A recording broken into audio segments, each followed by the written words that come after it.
27th of 2023, a white passenger van approached the port of entry that separates El Paso from the city of Juarez.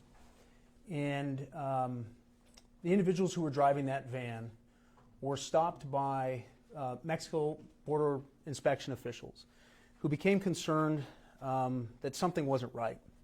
And so they ordered the van to be returned to the port of entry on the American side. And when the occupants of the van came into contact with Border Patrol agents, they were at first reluctant to have those agents look inside the vehicle. But after a brief investigation, they actually allowed those agents to look inside. And when these federal agents opened up the back of the van, they discovered a 38-year-old woman by the name of Mary Morello, who had been in the care of Angelita, Chacon, and her girlfriend, Patricia Hurtado.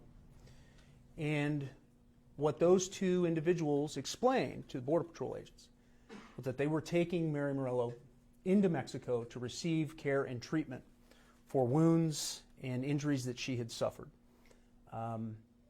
When they tried to talk to Mary, she was unresponsive. She was nonverbal. The only thing she could manage to do in the presence of these officers was to cry. And they knew something was wrong. They knew that she looked and appeared in very serious medical distress. She was dehydrated. It later turned out that she had been given Benadryl and was in fact drugged. They immediately called first responders, and first responders recognized the condition that Mary was in and transported her immediately to the El Paso Medical Center. She stayed in the El Paso Medical Center after suffering a cardiac arrest, after being diagnosed with septic shock for several months, until she passed away on April 7th of this year. And since that time, agencies led by the New Mexico Attorney General's Office, the Federal Bureau of Investigation, and the field offices here in Albuquerque and in El Paso, our partners at the Rio Rancho Police Department and the New Mexico State Police have been engaged in a wide-ranging investigation into the events that led up to Mary Morello's appearance at the border. In my nearly 20 years as a prosecutor, I can tell you without question that the injuries that Mary endured, that the harm that was inflicted upon her was nothing short of torture.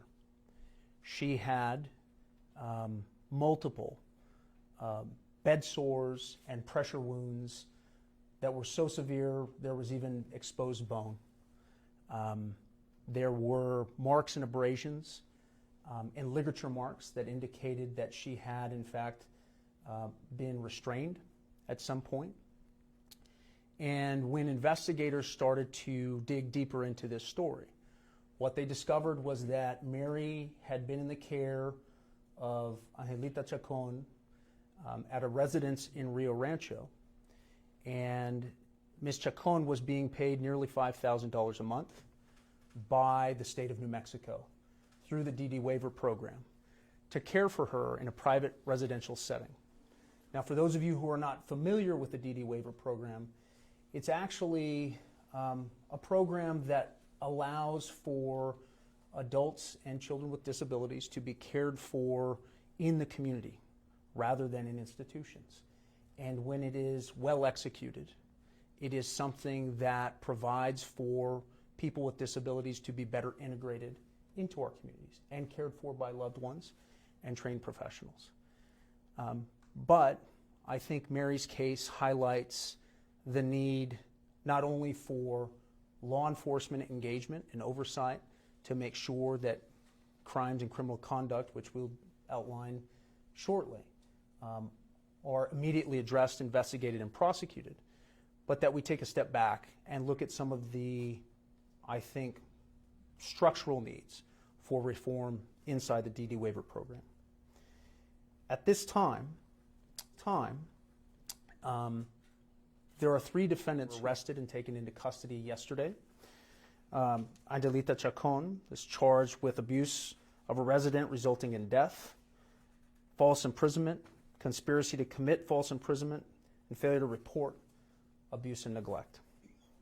Patricia Hurtado is charged with neglect of a resident resulting in death, false imprisonment, conspiracy to commit false imprisonment, and failure to report.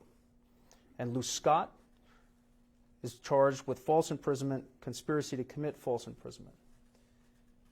The story that unfolded after the investigation that was initiated by federal agents in El Paso and continued by state agents here in New Mexico is one where Ms. Chacon claims that there was a deterioration in the condition of Mary Morello while she was in her care and custody. What we know about Mary and her story before these events is that she was ambulatory. She was capable of cooking some of her own meals and had the ability to communicate in some fashion, but that she did require extensive care while she was in the DD waiver program. We don't know, and we are still investigating, the extent to which third-party providers, and there were at least 4 third-party providers who administered various services and support and care in conjunction and coordination with the DD waiver program. But what we do know is that the primary coordinator of her care was a group called At Home Advocacy, AHA, and according to the records maintained by that organization, Mary was the subject of a home visit on January 25th of this year, which is just a little more than a month before she appeared in Mexico. She was scheduled for a second visit on February 27th, the day she showed up at the border. What we will continue to try and uncover and investigate is to what extent that home visit actually brought that third-party provider into direct contact with Mary, and what and how extensive that home consultation actually was. Because in reviewing her medical records, in reviewing the severity of the harm and trauma that was inflicted upon her, it seems apparent that that home visit was inadequate, and we have very serious concerns about other patients that may be in a similar situation. What we can tell you is that part of our process in working with the Department of Health and our partners in other responsive agencies is to try and very quickly assess how many other individuals in the DD waiver program may in fact be suffering from abuse and neglect. And separate and apart from the investigation that we have undertaken and the prosecution that we have initiated, we will be looking for structural reforms to that program to better enable law enforcement and to better enable every member of this community and better protect the most vulnerable members of our community. I think from my perspective and the perspective I know of people who have led in this space, this is a wake-up call and should be a wake-up call to each and every one of us. And I have a suspicion that before we are done, we will have several more instances of not only criminal referrals, but likely prosecutions resulting from abuse and neglect in this population. But it is difficult at this point to know how wide and how severe this problem truly goes. But before I get into the structural elements of some of the things that I think we need to discuss more broadly, I do want to focus and recognize on the law enforcement support that we received in the course of this investigation. And to carry that conversation forward, I'd like to introduce Special Agent in Charge Raúl Torrez of the Albuquerque Field Office of the Federal Bureau of Investigation.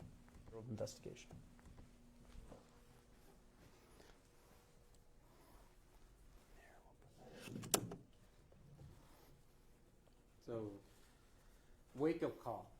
This is exactly what this is, and I'm not just saying a wake-up call to healthcare providers, to law enforcement. We know that this happens. It's a wake-up call to all of us as citizens of the state of New Mexico. Mary could easily have been our loved one, could have easily been my loved one. I know I've been through this process myself, and you demand that your loved one is taken care of in such a way that you will never worry about their well-being. The only thing you'll ever worry about is making sure that you're making time to go and see them. The last thing you ever hope for, the last thing you would ever want, is that for those individuals that were put there by the state or were provided by some healthcare provider would be the ones that were victimizing your loved ones. So that is the wake-up call to all of us. Now, why is the FBI involved in this? Well, first of all, because we have a great partnership with Mr. Torres' office, the governor, New Mexico State Police, CBP at the border, and every other agency that was involved, from Rio Rancho to the different parts where these individuals were actually arrested. We work as a community. We do everything together. Why? Because we want to make sure that if someone is doing this to someone that we care about, someone that you care about, that they pay for these crimes. The piece that we started looking at was based on, we had an individual that was from New Mexico, and now they're in El Paso, Texas. How did they get here? So when CBP contacted the FBI there in El Paso, the first thing they were trying to look at was this person kidnapped. And Mr. Torres described the condition that Mary was in, and obviously she could not tell the officers or even the medical professionals at the hospital what had happened. But we knew, because we could see in the condition that she was in, that something terrible had happened. So we looked at it from a kidnapping perspective. We continue to look at it from that perspective as well. This investigation is not done. Investigation is far from being done, because we want to make sure that these individuals pay for what they have done to Mary. Mary Mileto, don't forget that name. My hope is that there is no other Mary Miletos, but if I'm not naive either. Because people will do whatever they can to exploit individuals, especially the ones that are most vulnerable in our society. So I will ask this to all of us, to all the citizens in the state of New Mexico, that if you think that your loved one might be being victimized, if you are in one of these facilities and you think that maybe they're not treating you like you think you should be treated, don't think about it, just contact law enforcement. If it's an emergency, call 911. If it's something long-term, you can always call us at 1-800-CALL-FBI. And I also want to mention you can always use the Elder Fraud Hotline, 833-FRAUD-11. If you contact us, we will do something. Thank you all. Thank you. In addition to the support that we received from the FBI, we wouldn't have been able to complete this investigation without the support of the New Mexico State Police in terms of helping us gather evidence, issue search warrants, interview suspects. And so I'd like to introduce Deputy Chief Carolyn Wynn and invite her and thank her publicly for the support we received from the New Mexico State Police. Thank you. The violent abuse and neglect of Mary Mileto that resulted in her death is deeply disturbed and tragic. State Police worked on this investigation with the Attorney General's office, our federal partners, and our local partners, which led to the arrest of these 3 individuals. Home health care is trusted service, and that should provide comfort, support, and quality care to those in need. When incidents of abuse occur, it not only violates that trust, but also puts lives at risk and undermines the integrity of the entire care system. As State Police, we take these investigations extremely seriously. Our objective is to ensure the safety and protection of all individuals within our communities, particularly those who may be more vulnerable and unable to protect themselves. In cases like this, we work closely with our local and federal partners, ensuring that those responsible for such heinous acts are brought to justice. Our department will continue to work with the Attorney General, the federal prosecutors and partners, and other state agencies, stakeholders to protect the well-being and rights of individuals in care. We encourage anyone who may have information related to this case or any concerns regarding abuse in care homes to come forward and report it. Thank you. Thank you, Deputy Chief. We know that there are probably a lot of questions about the details associated with this particular case and investigation. There's actually a 27-page affidavit filed in support of the arrest warrant that was executed yesterday, which contains, I think, a comprehensive overview and timeline of all of the steps that were taken in the multi-jurisdictional investigation. But I'd be happy to open it up at the end for additional questions that you may have, or questions about the charge and prosecution. But at this time, I would like to take this opportunity to talk a little bit more about some of the structural issues that I think came to light in the course of this investigation. Right now, the DD waiver is, in many respects, an example of I think, a very well-intentioned government program and system that is in need of substantially new resources, additional training, and additional parameters to make sure that every one of the enrolled program participants is adequately protected. First and foremost, and one of the things that I have highlighted, is the need for increased staffing and training for in-person inspections inside of these homes. I know that some of the members of the legislature, Representative Cates and Representative Thompson, who I'll ask to come join me at the podium in just a second, have been advocating for some of these resources, but I think it's critically important that we take this opportunity to think through some of the things that we would like to see different in terms of how this program is administered. The second thing that I think needs to be on the table is regular health and safety inspections for all DD waiver participants. As it stands right now, we have a situation where we often rely on these third-party administrators, these corporations who are engaged in providing and facilitating care under contracts with the state, to self-report whenever they discover an instance of abuse and neglect. I don't think that's an effective system. I think we need to have a separate, independent framework for inspections to be conducted by the state. And I know that will be expensive. I know that's a difficult proposition. But I think Mary's case highlights the need for doing more to protect this population. Third, mandatory referrals to law enforcement for any substantiated case of abuse, neglect, and exploitation. Fourth, raising public awareness for reporting potential abuse and neglect. We have an obligation to make sure that every member of our community understands where they can go to report allegations of abuse and neglect, share that information, and to be on the lookout. And we need to engage, I think, in a concerted campaign to educate the public about the need to look out for and protect these vulnerable members of our community. And the last element, which I think is really going to occupy a good deal of debate, I hope, in the upcoming legislative session, is an examination of new civil and criminal penalties for companies and providers who operate in this program. I commend the governor for terminating the contracts with the corporations who are associated with managing the care for Mary Malero. But right now, I don't think that we have sufficient criminal and civil penalties associated with providers that would permit or allow someone in Mary's condition to be abused, neglected, and exploited in this manner. And I think that changing that framework, adding additional penalties, would fundamentally reorient and refocus their efforts and hopefully encourage them to spend a good deal more on making sure that people like Mary are better protected. AHA by itself collected nearly $250,000 in state taxpayer dollars in the nearly 3 years that Mary was in this home. And that was just one patient in just one home. And it seems to me that the taxpayers deserve more and Mary deserves more.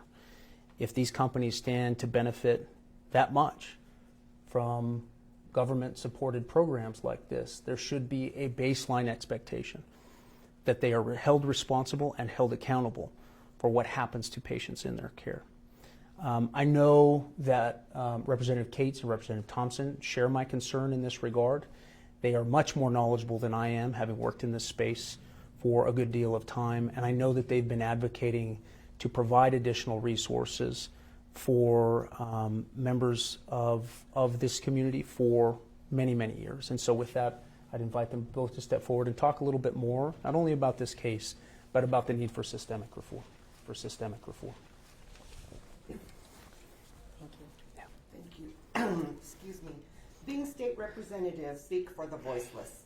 It is our mission to provide robust and proactive resources to those who have unique disabilities. We stand by the Attorney General and anyone who strives to join us in creating systemic and effective changes to those who need extra support. Thank you. Thank you. And last but certainly not least, I would invite Heather Benavides, who leads ARC of New Mexico, which is an organization that is dedicated to being advocates for people with disabilities, all people with disabilities across the state. Their organization has raised alarms about this population for a number of years, and I hope that their voice and their expertise will be included in what I think is a necessary reform to better protect this population. And so with that, Heather.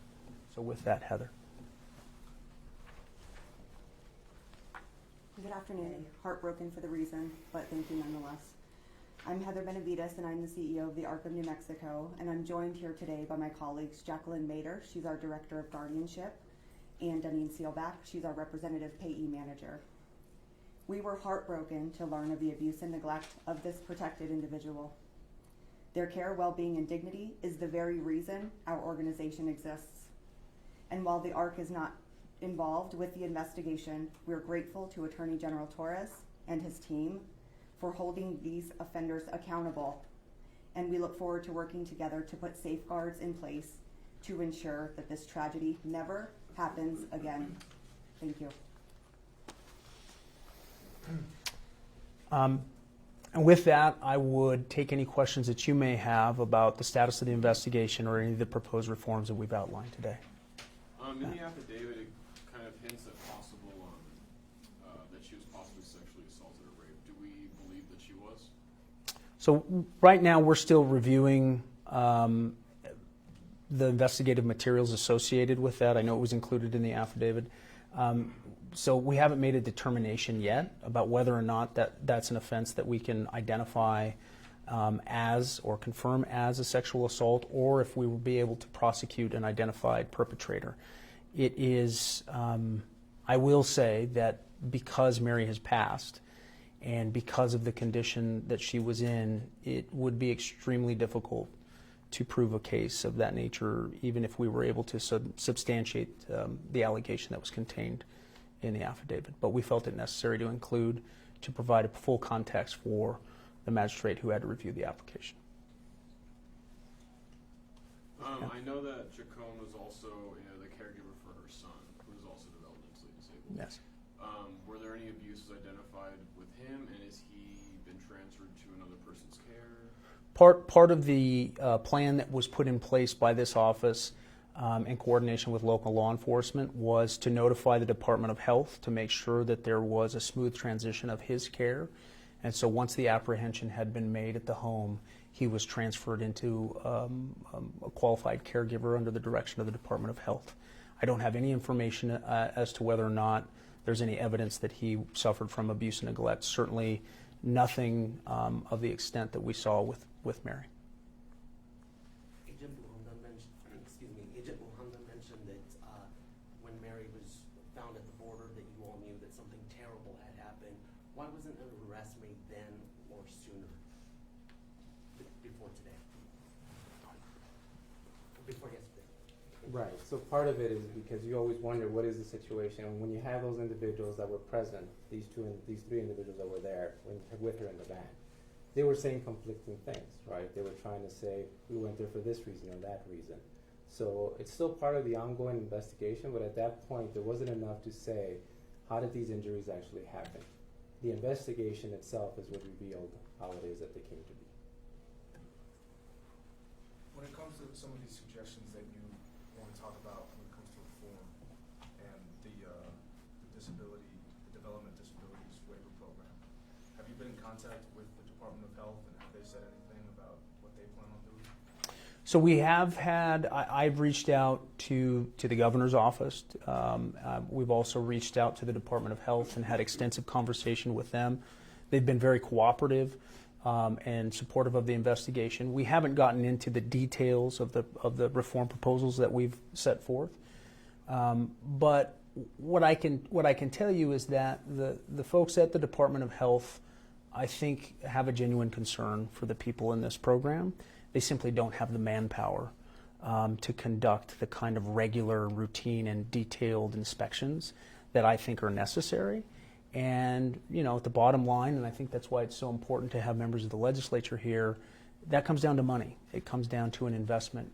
Last time I checked, I believe the department lists, 12 inspectors for a population of nearly 7,000 enrollees. And as I understand it, they conduct something on the order of less than 10% of that population will get a random inspection at some point during the fiscal year. I don't think that's probably their preference. I just think it's a function of what they're capable of doing with current resources. And I think this criminal case should throw into sharp relief, you know, what the stakes are for people like Mary, for others like Mary. Because really what I worry about right now is who else is out there? What other members and participants in the DD waiver program are out there? I can tell you that at last count there were 61 potential substantiated referrals for abuse and neglect. We have received so far 8 additional referrals from the department. But one of the things that we have to bear in mind is that although the governor ordered an in-person inspection of all 6,800 members of the DD waiver program, that was a one-time event. Do we have the staffing in place to do that going, you know, from this moment on every 30 days, every 60 days to make sure that every one of those individuals has been identified? Other states provide more technological support. They have apps for reporting abuse and neglect. They have a tiered structure for identifying the most at-risk members of the DD waiver program. And I think they have a system that, let's say, doesn't rely on contracted parties to self-report. Because that's one of the fundamental problems that I think has arisen in this case, is if you are the leader of a company or a manager in one of these companies and you have a very lucrative contract at stake with the state of New Mexico, what real incentive do you have to self-report that someone in your system has been engaged in this kind of abuse and neglect? Probably not a lot, right? Because your concern is, if I report this, could it mean the end of the contract? And so what we need is a system that doesn't rely on those companies themselves to self-report, but independent, specially trained, and adequately resourced state inspectors to have that kind of regular contact. Because again, as I said at the beginning, I think the DD waiver program, when properly resourced and properly supported with the right kind of health and safety inspections and protocols in place, is far better for people with disabilities, because we certainly don't want to go back to the horrific past where we had people with disabilities who were placed in institutions, right? Remember that that's where the DD waiver program came from. It's how do we get people out of institutions and into the community and into their homes and into the homes of people that care for them and do love them. And I think many family members who are caring for people with disabilities, they rely on that government funding, and they do a great job because they care so much about their loved one. It's are we doing enough to make sure that we provide additional supports for people like Mary? Because Mary, her mother passed away 3 years ago, and as we understand it, that's when things really got off track. And I don't think that's uncommon for people with disabilities, that they have a primary caregiver, usually a parent. And I'm familiar with some. I know some folks who have cared for a child with disabilities their whole lives, and they live with this fear of what happens to my child when I am gone. And they shouldn't have that fear. They shouldn't have that fear, because in the back of their minds, what they're wondering is, what if he ends up in a home like this? Or what if she ends up in a home like this and I'm not there to protect them? That's where the government steps in. That's where the state of New Mexico and the Department of Health needs to step in and make sure that we've done this the right way. Yeah. Lauren Green with KOB4. Along those same lines of reform, are there ways you guys are looking at to make it harder to become a caregiver within the DD waiver program? Just so we don't see something like this. Well, I think that's an aspect that I hope the legislature will look into. I can tell you that in the course of this investigation, we did discover that Ms. Chacon was denied an initial application to serve as a care provider because of a prior felony conviction. I think that happened in 2013, 2014. And for some reason, that denial decision was subsequently reversed for some reason. We still don't have enough information about how that decision was made, but she was initially precluded from serving as a caregiver. And so I think it probably makes sense to take a very careful look at who is and is not eligible to provide this kind of care. Yes, ma'am. You're mentioning increased staff and training and in-person inspections. Are you talking about oversight of case managers, or are you talking about the people that go into the homes on a monthly basis? Because when you're talking about the word inspection, it leaves open the question of the individual's human rights being violated. Yeah. So what format are we talking about here? I think that's a conversation that needs to be taken up by the legislature, and I think you make a very good point. We have to respect the dignity and rights of people who have for far too long had their rights not respected by members of the government. But it's a balance.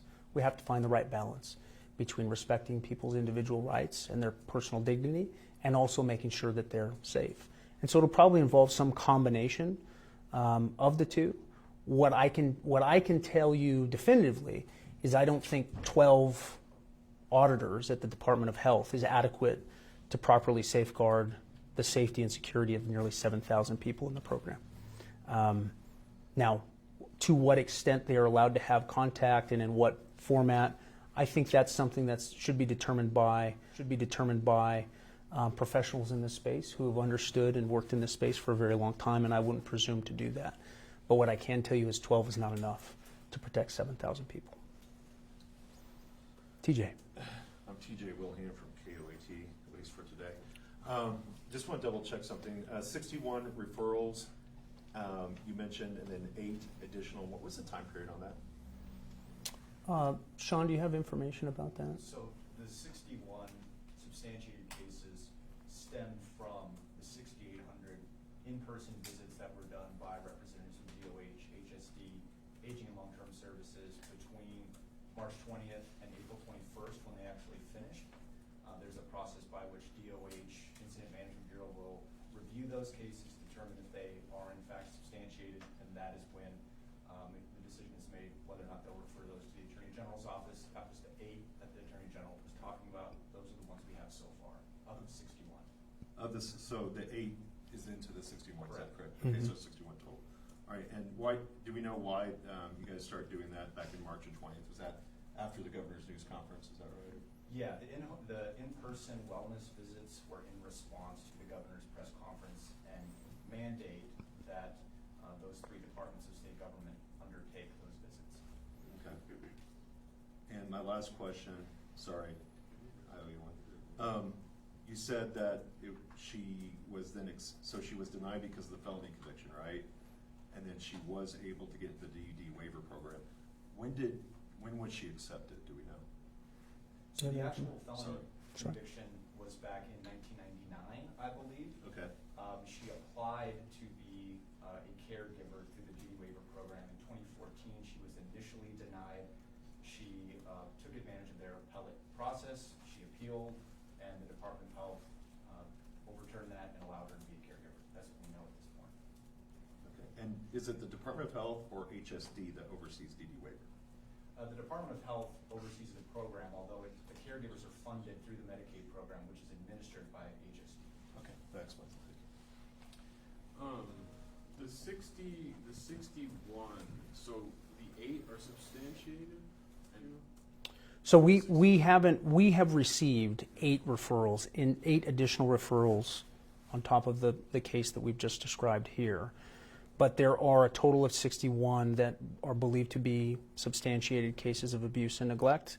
They just haven't been transferred over from the initial evaluators inside the departments over to our agency. But we do expect, once they clear their final review, for them to be sent over for law enforcement review.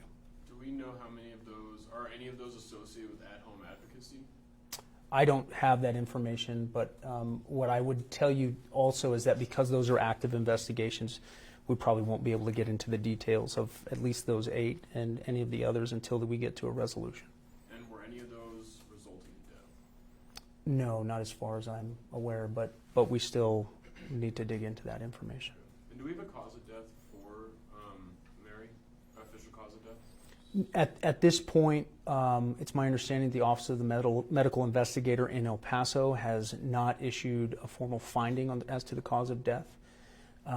But we are making sure that the relevant reports have been provided to the Office of the Medical Investigator, in part because when you're determining manner and cause of death, it's critically important for pathologists to have a broad view, a contextual view, because on their own you may look at some of the injuries and not have a clear basis as to the causation. And so it's important for us to share that information with OMI. And once that final decision is made, we will obviously include it and provide it in discovery to Defense Counsel. I had just one more. With the number 5, the civil criminal penalties, what is available right now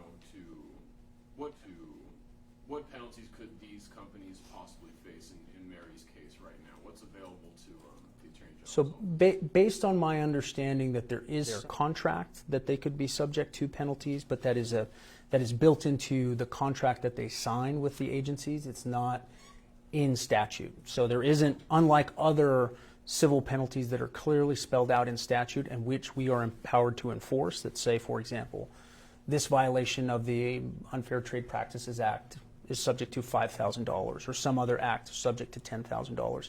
There's no parallel mandatory civil penalty associated with a third-party provider that is supposed to be caring for an individual like this and has this kind of outcome that is then mandatory. So it is discretionary, but it is built into their contract.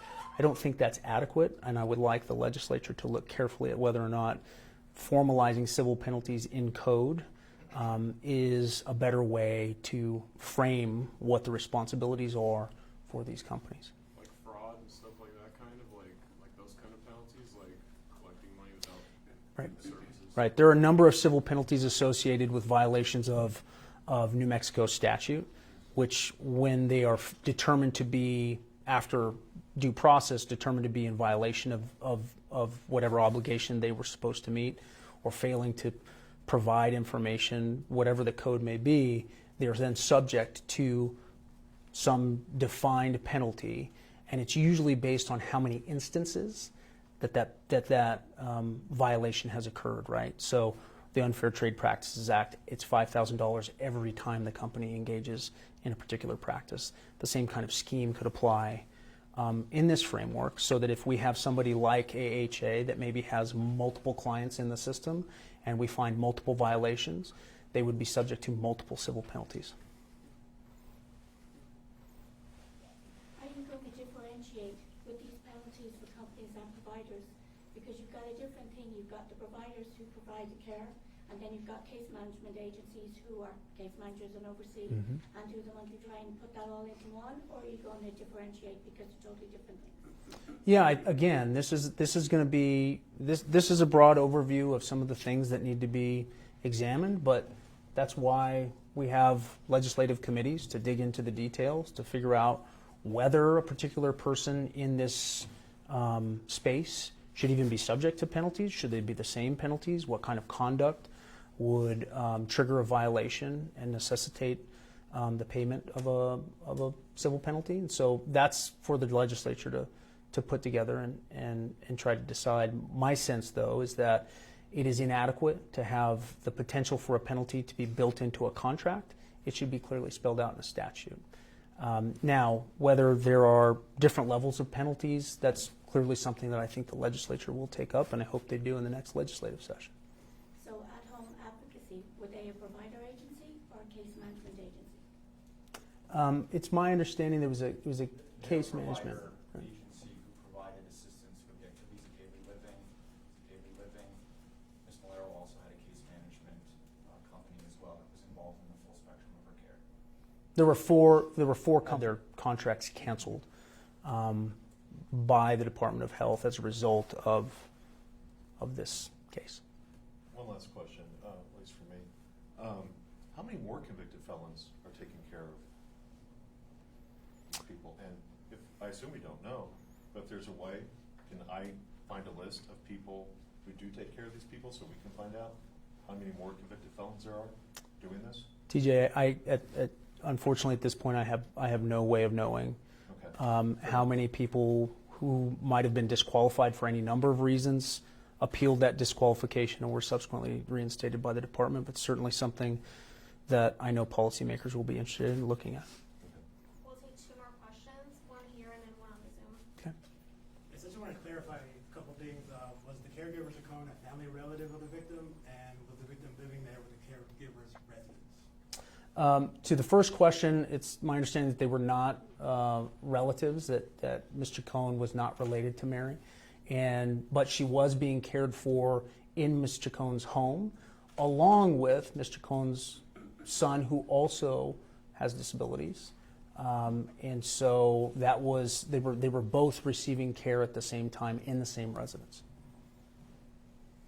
Then we've got a question on the Zoom from the Associated Press.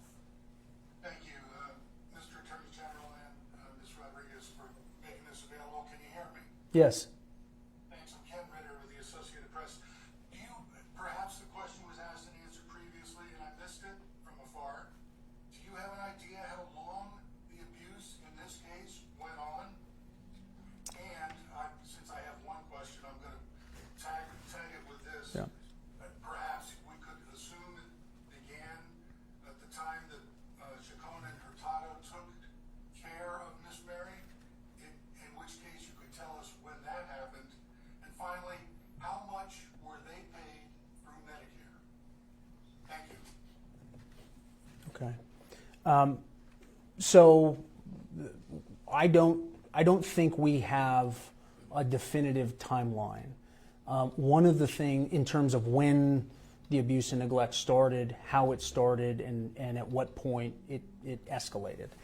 One of the things that we are likely to do in the course of presenting this case at trial is to secure the testimony of multiple medical experts to talk about the various injuries and how long it would take to a reasonable degree of medical certainty for these particular types of injuries to develop over time.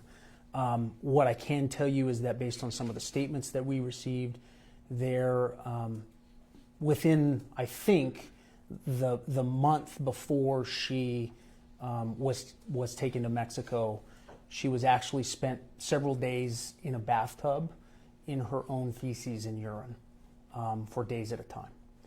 And it is my sense that it accelerated pretty dramatically towards the end of her time in Ms. Chacon's home. But I can't say for certain. What I can also say is based on some of the injuries, there was a report that when Mary was still ambulatory or at least more mobile, that there was some kind of confrontation between the two of them, and Mr. Chacon made a statement that she had thrown a radio. A radio had been thrown between the two of them, and that she had actually received a laceration on her lip. This is Mary, and rather than taking Mary to a hospital, she was actually stitched, sutured with an at-home kit that was purchased, I believe, on Amazon. And so, those are the types of injuries and the conditions that she was found in. Now, was that a reference to what her life was like for the entirety of her time in that home? I don't know. My sense is not. It's my sense that the companies that had done some of those inspections probably would have seen, my hope was that they would have seen something earlier, but we will get into the details. I think one of the complicating factors in all this was the impact of the pandemic. It's my understanding that a good deal of the in-home visits were suspended or conducted by Zoom during the pandemic. And so I think that has had an impact and will continue to have an impact on our ability to develop a definitive timeline as to when and how her abuse progressed. And I don't have at this point a total of the. Do you have a sense, Sean, of the money that was received by Chacon over the duration? It was $236,000 since I believe around October of 2020, which is when, as best we can tell, Ms. Molero was placed in the defendant Chacon's custody. So $236,000 in the Medicaid program in that period of time. I believe that also includes, in part, the care of her son, but needless to say, about $250,000 over a 3-year span. Hurtado's pay too, because I know she was also being paid for the care. That does not include Hurtado's pay, but she was also paid through at-home advocacy, I believe, for a period of time for caring for Ms. Molero. We don't know Does the not total of include that. That 236, that is for. That is for Ms. Chacon. Chacon. That is how much money Ms. Chacon made for caring for the developmentally disabled folks in her care in a 3-year period of time. May I ask a question? Go ahead. Go ahead. She was taken to the hospital on February 27th. The rape examination didn't occur until many days later. Yes. Why? Why wasn't it a rape exam?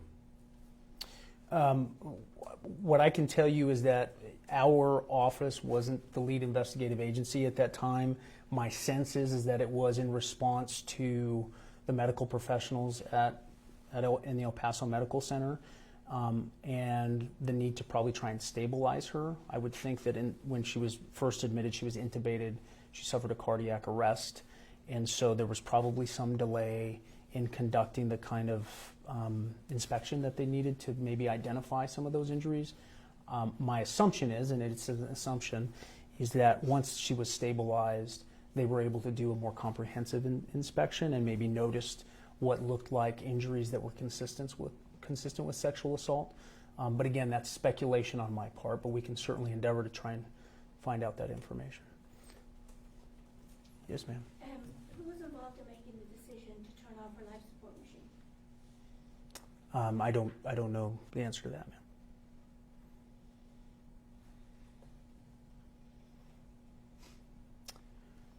Okay. Thank you all for attending, and I appreciate your engagement in this really important issue, and I hope every member of our community understands just how serious this case is, not only from the perspective of finding justice for Mary, but making sure that we don't have any other individuals who are in this program who depend on the state for care and safety. We have to do more to protect them, and that's what we intend to do. Thank you very much.